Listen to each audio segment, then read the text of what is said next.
Oke teman-teman, selamat siang dan shalom buat kita semuanya ya. Saya berharap tema ini satu tema saya ternyata baca-baca nih cukup populer sekarang tema ini ya. Saya menyelidiki beberapa artikel untuk membahas tema ini dan juga saya melihatnya dari sudut pandang firman Tuhan bagi kita semuanya ya. Saya berharap kita bisa mendapat pencerahan dari firman Tuhan hari ini. Nah, teman-teman mungkin pernah lihat obrolan seperti ini. Ya, obrolan seperti ini. Pernah nggak ya orang memperdebatkan Tuhan ada, yang satu ngomong Tuhan ada, yang satu ngomong Tuhan nggak ada, yang satu lagi apa? Ah, tahu apa kalian gitu. Ya, pernah mendengar percakapan seperti ini atau pernah dengar perdebatan seperti ini nggak? Nggak pernah ya? Nggak pernah ya? Ya, jadi di dunia sana, di luar sana ya, orang-orang itu sudah banyak membicarakan hal-hal seperti ini nih. Ya, saya berharap ini tidak menggoncangkan iman kita juga, tapi juga bisa seharusnya memperteguh iman kita. Ya, ada pendapat Tuhan itu ada. Ini tiga orang ini mewakili tiga kelompok besar di dalam dunia ini. Cukup besar sekarang ini. Tuhan itu ada. Ini yang kita tahu sebagai paham apa? Teis ya. Teis, ya teisme, ya Tuhan itu enggak ada. Ini paham apa? Ateis, ateisme, ya dari kata a udah jelas a itu tanpa ya artinya ya. Kemudian tahu apa kalian? Nah ini mewakili kelompok apa? Yang tadi sudah dibilang ya, agnostik ini, agnostik. Ya mungkin kalian lihat keren ya pandangannya ya. Tahu apa sih kalian tentang Tuhan gitu. Nah ini orang kalau punya pandangan seperti ini nih, kalau lagi ngobrol soal Tuhan ya, ada yang bilang Tuhan ada, Tuhan nggak ada, Tuhan ada, Tuhan nggak. Terus tiba-tiba muncul satu orang, kalian semua tahu apa sih tentang Tuhan? Nah ini bisa menjadi indikasi nih, orang ini merasa sesuatu yang bukan di antara Tuhan ada dan Tuhan nggak ada. Tapi soal tahu apa kalian tentang Tuhan gitu. Ya, kalau ada dengar orang ngomong gitu, kita harus ini nih, ini jangan-jangan agnostik ini ya. Bisa juga enggak sih, tapi ini kita bisa melihat, mengingat ini dan menjadi indikasi buat kita untuk menyadari sesuatu. Kalau kita lihat ya, kalian mungkin lebih tahu istilah ateisme daripada agnostik. Tapi ternyata cukup mengagetkan tuh dengan satu statistik ini begini. Ya, statistik ini yang menunjukkan dari 1757 ini ya yang mendaftar dia masuk ke ini ya ateiscensus.com itu di situ dikatakan itu ternyata agnostik itu persentasenya itu mendekati ateis. Ya ini nggak tahu survei saya coba cari ini mungkin nggak terlalu jauh lah dari tahun-tahun ini karena ini cukup baru, cukup populer. Gitu ya. Ini persentasenya cukup besar loh, ya. Lama-lama mungkin ini akan menyalip kaum-kaum ateis. Muncul satu kelompok besar yang namanya agnostik gitu. Ya, teman-teman lihat ya. Ini dibanding dengan mereka yang free thinker. Ada yang free thinker juga ya, pemikir bebas gitu ya. Kemudian dibanding mereka yang humanis, kaum humanis ini cuman nggak sampai 10. Ada yang rasionalis gitu ya, cuma 6,5 gitu ya. Ada yang tidak religius dan sebagainya, dan sekuler dan sebagainya. Cuman ini udah urutan kedua nih ya, dari orang-orang yang mendaftar 1000-an orang, ini sudah ada 20% lebih yang mengaku dirinya agnostik. Yang tadi sudah di-sharingkan sama Alvinsius, ini public figure ini ada ya yang mengaku dirinya agnostik. Dan saya baca di dalam artikelnya Kementerian Agama, itu juga udah banyak yang membahas soal agnostik ini. Ya. Nah kita lihat ya teman-teman ya. Istilah agnostik ini sebenarnya muncul di tahun ini, di abad ke-19 oleh seorang yang namanya Henry Thomas Huxley. Ya, dia seorang pendukung teori Darwin. Ya, dia nulis menyalahkan istilah agnostik ini untuk mendeskripsikan posisi teologisnya. Dia bilang dia nggak setuju dengan Tuhan ada, dia juga nggak setuju Tuhan itu nggak ada. Tapi dia memunculkan istilah ini dan itu dipakai sampai hari ini, agnostik, gitu ya. Istilahnya sih keren loh, ya, agnostik.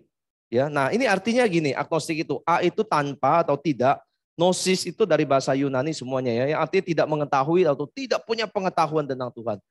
Ya, dengan kata lain bahwa keberadaan Tuhan itu sesuatu yang tidak bisa dapat diketahui. Setuju nggak? Ya, keberadaan Tuhan itu tidak dapat diketahui sepenuhnya menurut mereka. Makanya tadi yang perkataan 3 orang, tahu apa sih kalian tentang Tuhan? Artinya apa? Sebenarnya pengetahuan kalian tentang Tuhan ini belum tentu benar. Belum tentu akurat. Itu adalah tafsiran orang tentang Tuhan. Mana ada yang pernah ketemu Tuhan? Mana ada orang yang pernah tahu dan berbincang dengan Tuhan dan mempelajari tentang Tuhan karena dia objek yang visible, invisible, tidak kelihatan. Dia roh. Jadi tahu apa kalian tentang Tuhan katanya? Jangan-jangan yang kalian tahu tentang Tuhan ini selama ini salah katanya. Ya. Karena kita mendengar tentang Tuhan dari orang lain. Jadi belum bisa dibuktikan secara ilmiah. Jadi orang-orang agnostik ini, ya, orang-orang yang tidak memikirkan soal-soal hal-hal rohani seperti ini nih. Dia tidak akan memikirkan tentang soal surga, ya, neraka, gitu ya, atau hal-hal supranatural, mistis, gitu. Dia enggak, karena dia sangat-sangat ilmiah mereka ini, ya. Jadi dia enggak akan pikir, enggak peduli soal dia mau masuk surga, masuk neraka, enggak peduli dia. Karena bagi dia itu belum tentu ada surga, belum tentu ada neraka. Jadi ngapain dipusingin, ngapain dipikirin gitu. Ya. Nah, kalian hari ini masih ketakutan ya kalau bilang nanti masuk neraka gitu ya. Kalau masih ada itu ya bersyukur lah ya. Tapi orang ini nggak pernah memikirkan realita itu lagi gitu. Jadi seorang agnostik itu akan bicara hal-hal yang masuk akal, yang rasional gitu ya. Yang bisa dimengerti dengan pikiran. Fakta-fakta yang bisa dibuktikan. Itu yang mereka bicarakan. Mereka nggak mau tahu urusan rohani tadi ya. Mistis, ada hantu, ada setan apa. Mereka nggak percaya. Nggak mau bahas lah itu. Ya, bagi mereka itu tidak ilmiah, tidak bisa dibuktikan. Gitu. Ya, nah sebenarnya agnostik itu adalah wajah baru ateis. Ya, wajah barunya. Tapi kalau ngomong ateis itu terlalu ekstrim. Tapi sekarang lebih halus namanya agnostik. Gitu. Ya, nah kita lihat satu bagan nih, saya mau kasih lihat teman-teman. Pembagiannya gini. Di atas itu ada gnostik, di bawah itu ada agnostik. Ya, di sebelah sini ada ateis berseberangan dengan teis, gitu. Ya, ini ada 4 kuadran. Kalian belajar kuadran ini ya di sekolah ya. Ada 4 kuadran. Kalau dia di kuadran pertama, berarti dia ateis gnostik atau gnostik ateis. Ya. Gitu ya. Jadi Tuhan itu bisa diketahui, gnostik. Bisa diketahui. Tapi tidak percaya Tuhan, ateis gitu. Ya. Ini mungkin penyangkalan dari kaum ateis itu ya, kuat di sini ya. Tuhan tuh bisa diketahui tapi mereka bilang Tuhan, tapi tidak percaya Tuhan ada. Atau agnostik ateis yang kedua, kuadran kedua. Tuhan tidak bisa diketahui dan tidak percaya adanya Tuhan. Gitu. Ya. Yang ketiga itu agnostik teis. Ya, percaya Tuhan ya. Kan dia teis kan. Teis itu percaya Tuhan, tapi Tuhan tidak bisa diketahui. Gitu. Nah, yang keempat, gnostik teis atau teis noktis itu percaya Tuhan dan Tuhan bisa diketahui atau dikenali gitu. Nah, menurut kalian nih, kekristenan itu ada di mana? Kekristenan ada di mana? Kristen itu percayanya di kuadran apa kira-kira? 1 mungkin enggak? Enggak mungkin ya 1 ya. Yang sebelah sini udah enggak mungkin ya, 1, 2 itu enggak mungkin ya. Enggak percaya ya. Kalian di mana ini ya? Ada yang di nomor 3? Ada yang di nomor 3? Kelihatan enggak isi yang di belakang? Saya kasih tahu ya, 3 itu percaya Tuhan tapi Tuhan enggak bisa diketahui. Ini agnostik teis nih. Jadi kayak tadi yang nggak beragama itu ini nih sebenarnya. Agnostik teis gitu ya. Dia percaya Tuhan ada tapi dia nggak perlu beragama, nggak perlu cari tahu tentang Tuhan dan nggak perlu peduli tentang Tuhan, nggak perlu beragama, nggak perlu aturan-aturan ke gereja setiap minggu itu nggak perlu. Pokoknya dia percaya Tuhan ada. Udah itu aja. Nah yang keempat itu adalah percaya Tuhan, Tuhan bisa diketahui atau dikenali. Gitu. Ada yang nomor 3 orang Kristen di sini bukan? Boleh nggak orang Kristen di nomor 3 nih? Bisa nggak? Atau siapa yang mau ngomong soal nomor 3? Atau yang keempat orang Kristen? 3 atau 4? Hah? 4 ya? Jennifer yang ngomong 4. Setuju 4? 3? Boleh nggak 3? Nah pertanyaannya begini sebenarnya. Seberapa jauh Tuhan itu bisa dikenali? Ya enggak? Seberapa banyak kita bisa tahu tentang Tuhan? Itu poinnya sebenarnya. Sama-sama percaya Tuhan, 3 dan 4 ini. Tapi ada yang bilang Tuhan tidak bisa diketahui. Ada yang bilang Tuhan bisa diketahui. Maka perdebatan di antara dua kelompok ini adalah seberapa jauh kita bisa mengenal Tuhan. Dan seberapa kita bisa menjamin pengetahuan kita tentang Tuhan selama ini itu sudah benar gitu. Itu ya. Jadi kan kalian belajar di sekolah minggu nih tentang Tuhan, Tuhan Yesus itu baik, Tuhan Yesus itu gini. Ya. Nah itu seberapa jauh kalian bisa mengenal Tuhan itu. Gitu. Nah kita kan lihat. Nah jadi saya tarik di sini ya. Ini ketegangan di antara 3 dan 4 ini. Coba kita tahu apa kata firman Tuhan. Ya, kata firman Tuhan. Tuhan itu bisa diketahui dan tidak bisa diketahui. Kenapa saya ngomong begitu? Karena yang kita ketahui tentang Tuhan itu memang kita harus akui terbatas. Ada hal-hal yang kita tidak bisa ketahui tentang Tuhan. Benar nggak? Oke? Jadi agnostik bilang Tuhan sama sekali tidak bisa diketahui. Ini juga ekstrim jadinya. Tapi ada yang bilang kalau Tuhan tuh bisa diketahui segala sesuatunya, ini juga ekstrim.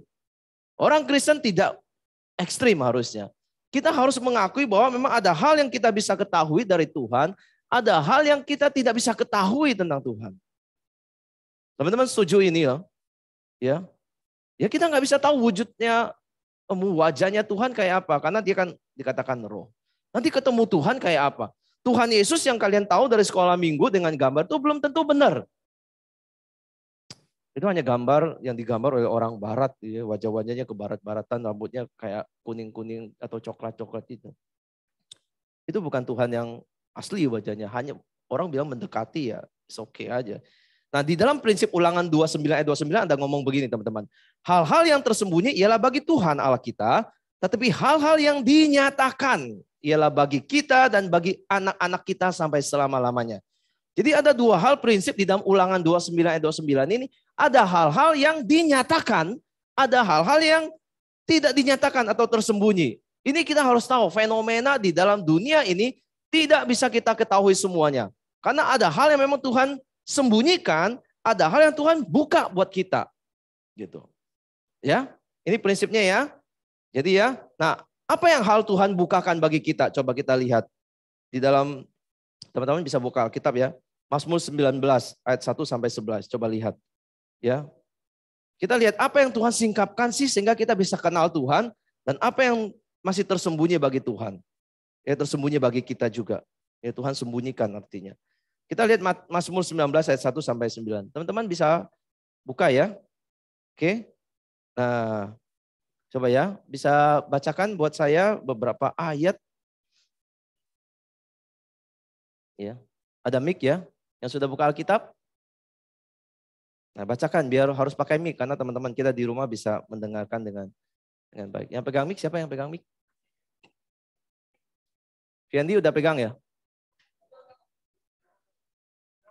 Ayo, silakan teman-teman kita bisa dengar ya.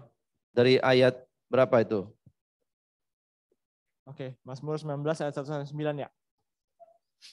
Untuk pemimpin biduan Mazmur Daud, langit menceritakan kemuliaan Allah dan cakrawala memberitakan pekerjaan tangannya. Hari meneruskan berita itu kepada hari dan malam menyampaikan pengetahuan itu kepada malam. Tidak ada berita yang tidak ada kata, suara mereka tidak terdengar. Tetapi gema mereka terpencar ke seluruh dunia dan perkataan mereka sampai ke ujung bumi. Ia memasang kemah di langit untuk matahari. Terus, yang keluar bagaikan pengganti laki-laki, yang keluar dari kamarnya. Girang bagaikan pahlawan yang hendak melakukan perjalanannya. Dari ujung langit ia terbit, dan ia beredar sampai ke ujung yang lain. Tidak ada yang terlindung dari panas sinarnya. Oke, sampai di situ dulu. Jadi teman-teman, ini judul yang diberikan LAI adalah kemuliaan Tuhan dalam pekerjaan tangannya dan dalam Tauratnya. Jadi kalau kita lihat dalam pekerjaan tangan Tuhan, teman-teman bisa tahu tentang Tuhan sedikit banyak dari wahyu umum yang kita sebut wahyu umum. Wahyu umum itu salah satunya adalah penciptaan dunia ini.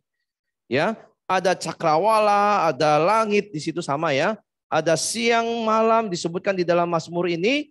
Kemudian ada bumi dan matahari. Itu wahyu umum. Teman-teman kalau masih tidak percaya wahyu umum ini, ya berarti teman-teman ini masuk ke dalam kategori bisa jadi ateis. Ya, Tuhan nggak ada. Jadi bumi itu munculnya dari mana? Ya muncul dari bisa dari teori Big Bang, bisa dari pembentukan ya salah satunya udah lama pokoknya gumpalan-gumpalan yang karena perpecahan Big Bang itu ledakan itu akhirnya mengumpul menjadi bumi gitu ya, menjadi alam semesta ini. Tetapi banyak hal yang juga tidak bisa dijelaskan oleh sains, ilmu pengetahuan. Gitu ya.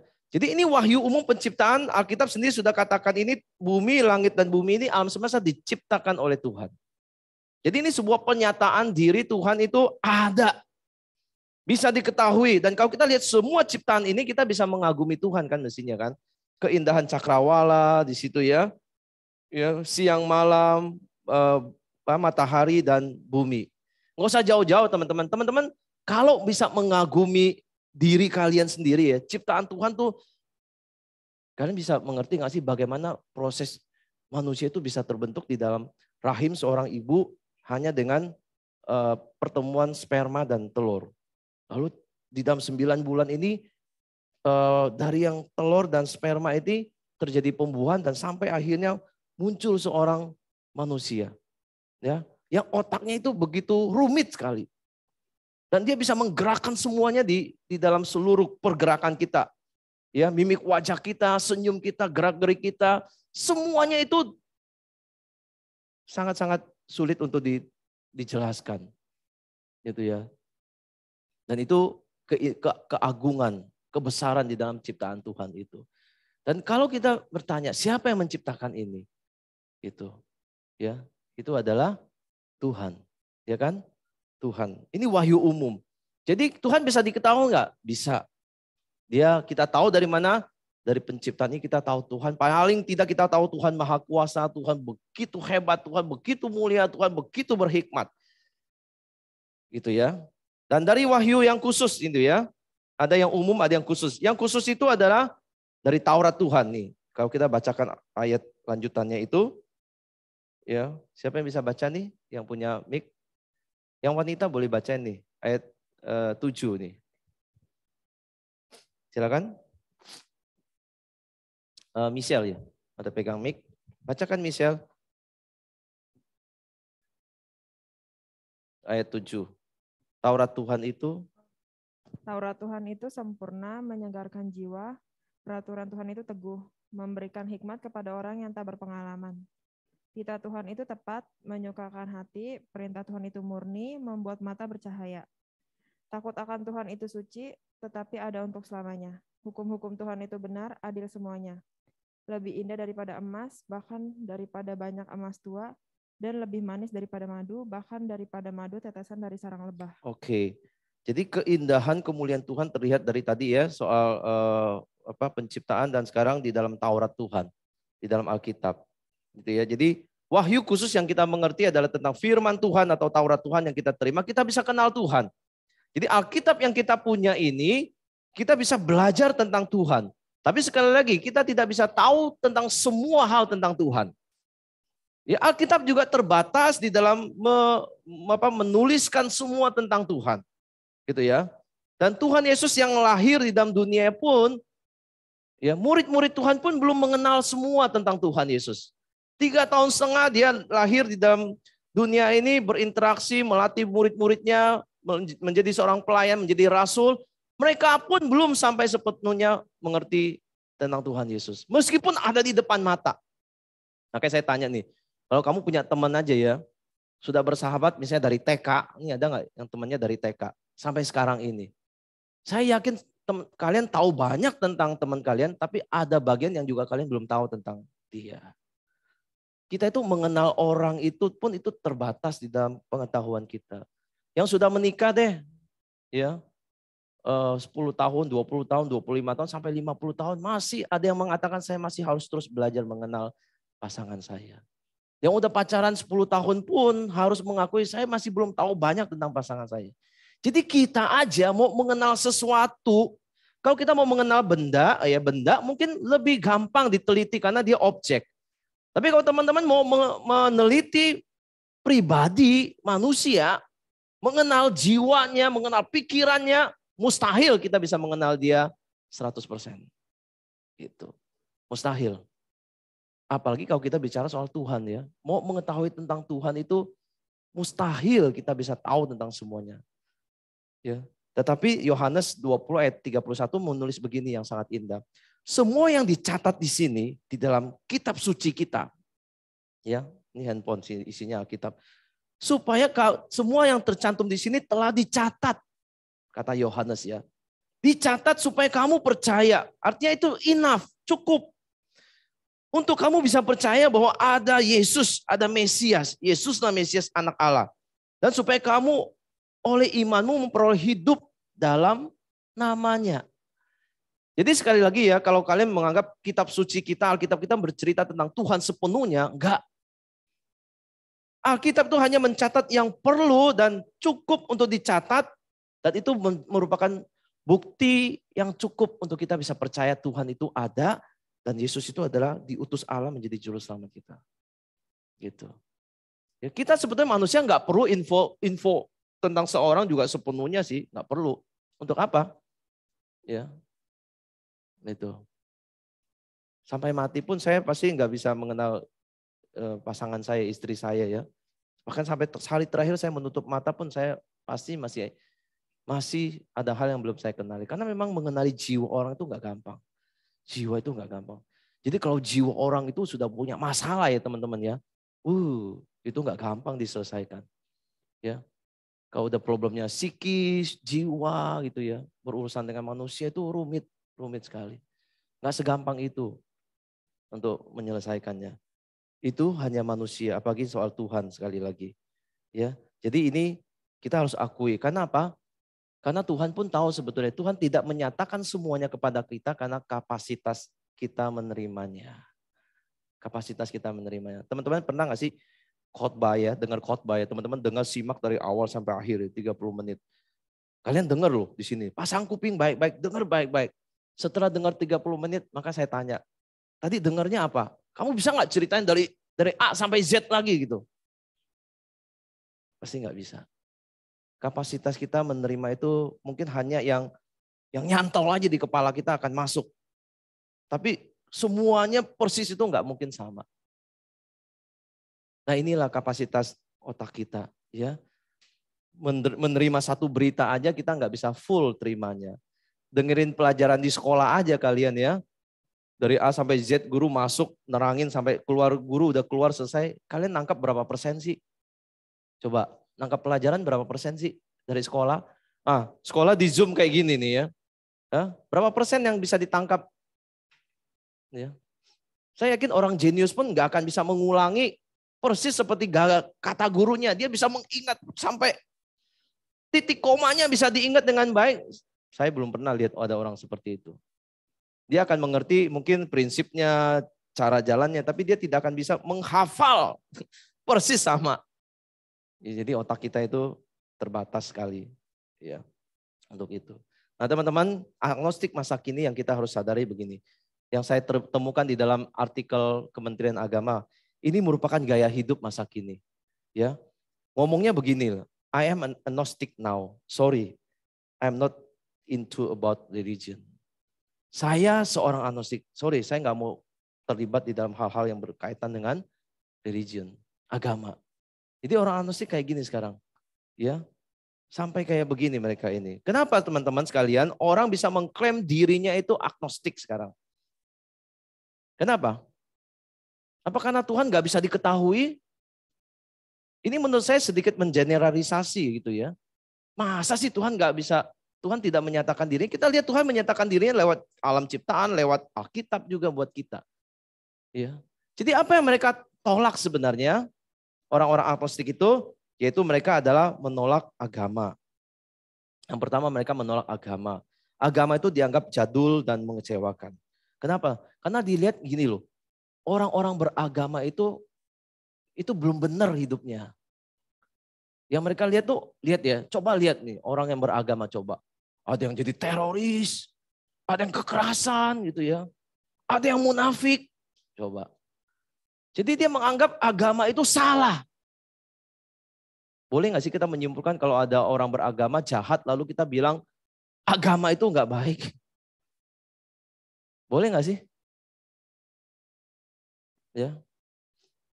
Banyak orang gak setuju loh. Muslim itu disamakan dengan teroris loh, gak setuju mereka. Kenapa? Karena cara mereka membaca atau mereka mengenal Muslim salah katanya. Jadi persoalannya di mana? Cara mereka menangkap informasi itu loh, salah. Terus lihat orang Kristen munafik nih, ahli Taurat ya. Ahli Taurat munafik misalnya. Atau ada pendeta yang berbuat dosa. Ya. Dulu pernah booming tuh ya, ada pendeta yang mencabuli anak remajanya berapa belas tahun ya. Itu terbongkar waktu dia mau pranikah. Mau bimbingan menikah. Jadi dari remaja sudah bermain cabul ini pendetanya ya.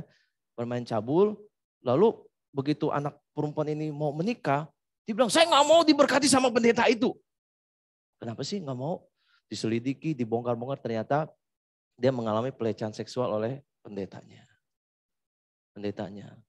Jadi kalau kayak gini, orang masih percaya nggak sih agama baik gitu? Gimana kalian jawabnya tuh?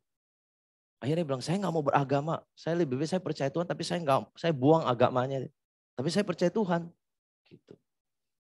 Agama itu di pandangan sebagian orang itu sudah sebagian sangat buruk. Gitu. Tetapi apakah itu agamanya yang buruk? Atau pemahaman orang ini tentang kitab sucinya yang salah. Gitu kan. Jangan-jangan dia cuma tahu firman Tuhan tapi juga tidak melakukan. Gitu kan, bisa kan? Gitu. Tidak diubahkan. Ya. Dan penafsiran yang tidak tepat tentang Tuhan juga akhirnya membuat orang kecewa tentang agama. Gitu ya. Jadi zaman sekarang orang nggak mau beragama alasannya agama itu sudah syadul dan mengecewakan. Mereka buruk sekali tentang agama. Karena apa? Karena orang-orang Kristen mungkin tidak hidup sesuai dengan ajaran Kristen. Ya, itu kan yang dikomplain oleh Mahatma Gandhi juga kan? Ya. Dia nggak mau, dia tahu kok ajaran Kristen baik, dia mengagumi ajaran Tuhan Yesus, khotbah-khotbah di bukit Tuhan Yesus, tapi dia tidak mau jadi agama Kristen. Karena apa? Karena orang Kristen tidak hidup sesuai dengan ajaran Kristus gitu. Teman-teman, hari ini banyak orang kecewa juga dengan agama. Meninggalkan gereja, meninggalkan agamanya dan memilih jadi agnostik. Gimana ya jadinya ya? Sedih juga ya kalau punya teman kayak gitu ya. Gitu. Kita harus sadar teman-teman ya. Jadi kalau agnostik bilang begini, ya, saya nggak percaya, saya percaya Tuhan tapi saya tidak mau beragama. Maka pertanyaan tadi dijawab sama si Andrew. Kalau dia bilang tidak mau beragama dan dia percaya Tuhan, maka pertanyaannya adalah Tuhannya yang mana? Tuhannya yang mana? Orang dia nggak ada agamanya, ya. Kalau dia boleh tulis ya, misalnya KTP kartu pelajar boleh hilang agamanya, dia nggak akan tulis tuh. Ya kosong, dia akan senang tuh kalau pemerintah bikin KTP tapi nggak ada agamanya, kosong gitu. Dia percaya Tuhan yang mana jadinya ya? Orang agamanya nggak ada. Oh, itu. Terus bagaimana dia mengasihi Tuhan kalau dibilang? Terus kalau dia bilang saya mau pengen lakukan sesuatu misalnya, berbuat baik atau dia sebenarnya melakukan perintah yang mana? Perintah siapa yang dia lakukan ya? Gitu. Ini beberapa pertanyaan yang membuat agnostik sebenarnya bingung sendiri gitu ya. Gitu. Nah Tuhan Yesus berkata ya, kalau kamu memegang perintahku dan melakukannya, dialah yang mengasihi aku. Barang siapa mengasihiku, ya dikasihi Bapakku dan aku pun akan mengasihi dia. Ya. Jadi kalau kita mengasihi Tuhan, kita akan melakukan perintah Tuhan. Kalau kita percaya Tuhan, kita akan belajar taat. Nah pertanyaan untuk orang agnostik, kalau dia percaya Tuhan, Tuhannya mana? Terus dia mau taat sebagai wujud dia percaya Tuhan, itu dia taat yang hukum yang apa, hukum yang mana, aturan yang mana. Di Indonesia ada agama sekarang berapa ya? 6. Ya, 6 ya. Termasuk Konghucu. Ada Islam, ada Kristen, Katolik, ada Buddha, ada Hindu, ada Konghucu. Dan ada tambahan lagi beberapa aliran kepercayaan lagi. Dia mau melakukannya menurut kitab suci yang mana jadinya?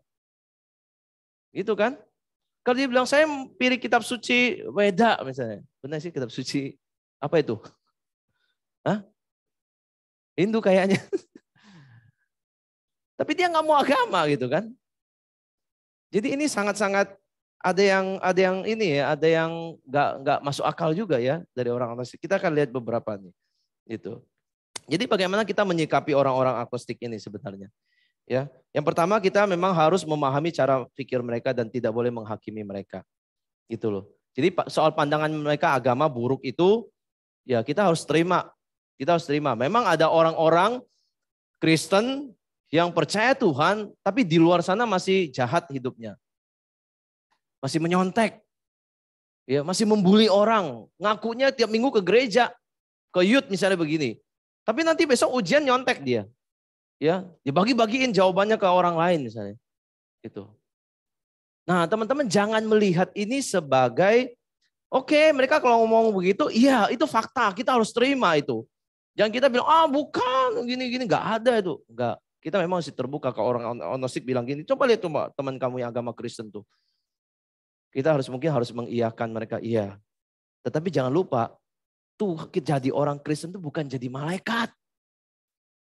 Jadi orang Kristen masuk ke gereja itu, ingat gereja itu justru bengkelnya orang diubahkan.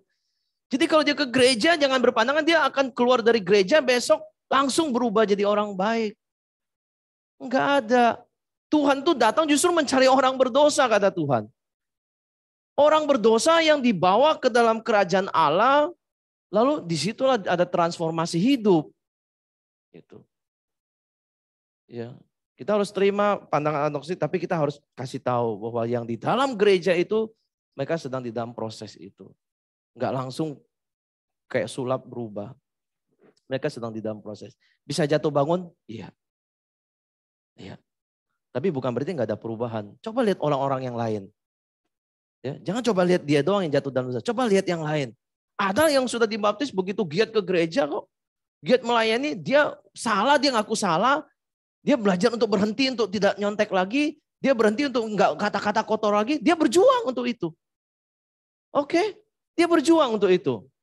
Itu usahanya karena Roh Kudus bekerja dalam hati, dia mau bertobat dan berubah. Tapi kadang-kadang mungkin dia juga enggak sanggup, tergoda waktu dia sangat emosi, dia marah lagi. Kata-kata kotor keluarga.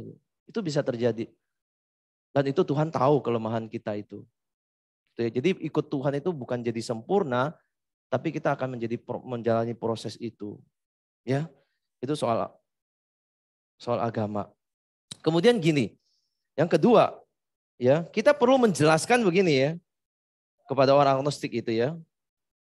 Dalam hal rohani tidak semua membutuhkan kepastian bukti secara mutlak, nggak semua. Ya harus dibuktikan secara ilmiah, secara ilmiah, nggak semua harus. Misalnya soal mujizat aja. Mujizat itu nggak bisa dijelaskan dengan ilmiah. Gitu loh. Ya. Misalnya kamu sakit ya. Sakit terus kamu doa. Orang sakit kanker tuh ada yang disembuhkan Tuhan. Belum. Dicek lagi udah nggak ada itu kankernya.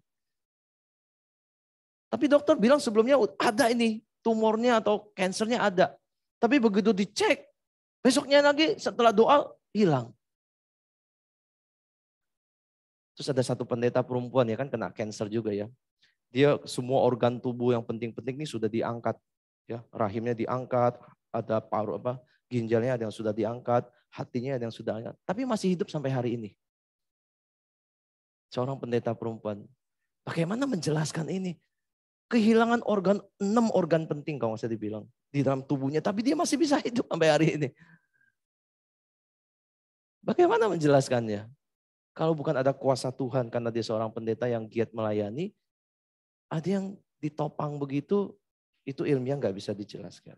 Kita itu terbatas, kita harus sadar, nggak semua yang kita bisa tangkap dengan indera kita loh.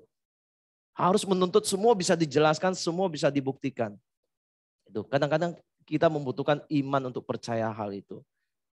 Ya, kita nggak pernah bisa lihat udara di sini, tapi kita bisa tahu udara ini ada karena kita bernafas misalnya. Ya, teman-teman nggak pernah lihat kuping teman-teman kayak apa kan bentuknya? Bisa lihat nggak? Terus nggak pernah lihat ini kepalanya ada apa sih kata orang sini? Yang berapa biji di sini nih? Apa namanya sih? Oh, bukan ubun, unyeng-unyeng.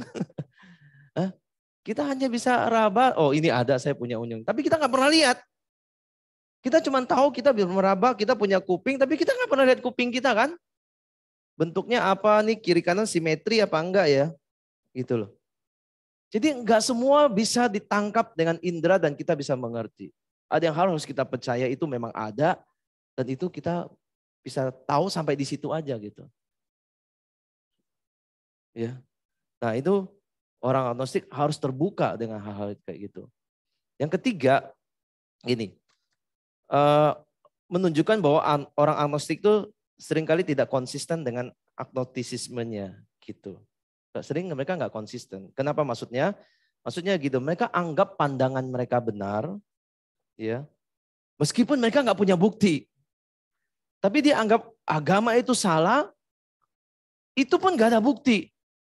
Ya bukti yang tadi mungkin dia bilang, oh agama kamu buruk begitu. Ya, jadi mereka sendiri nggak konsisten. Mereka menganggap pandangan mereka yang benar. Pandangan yang lain agama salah. Bukankah ini sudah menjadi sebuah agama baru, bukan? Yaitu pandangan dia itu menjadi agama dia kan, bukan? Gitu. Jadi ini namanya tidak konsisten. Ya. Tidak konsisten. Jadi saya percaya Tuhan tapi saya tidak mau beragama. Ini sudah menjadi agama baru. Sudah menjadi kepercayaan baru. Gitu. Jadi sulit sekali ya. Ini juga tidak konsisten.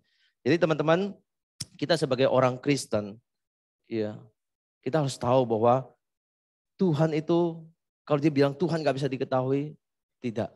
Tuhan bisa kita ketahui, hanya Tuhan tidak bisa dikenali secara sempurna oleh kita. Kita hanya bisa tahu Tuhan dari apa kata Alkitab, apa yang Tuhan singkapkan yang bisa kita terima dari Tuhan.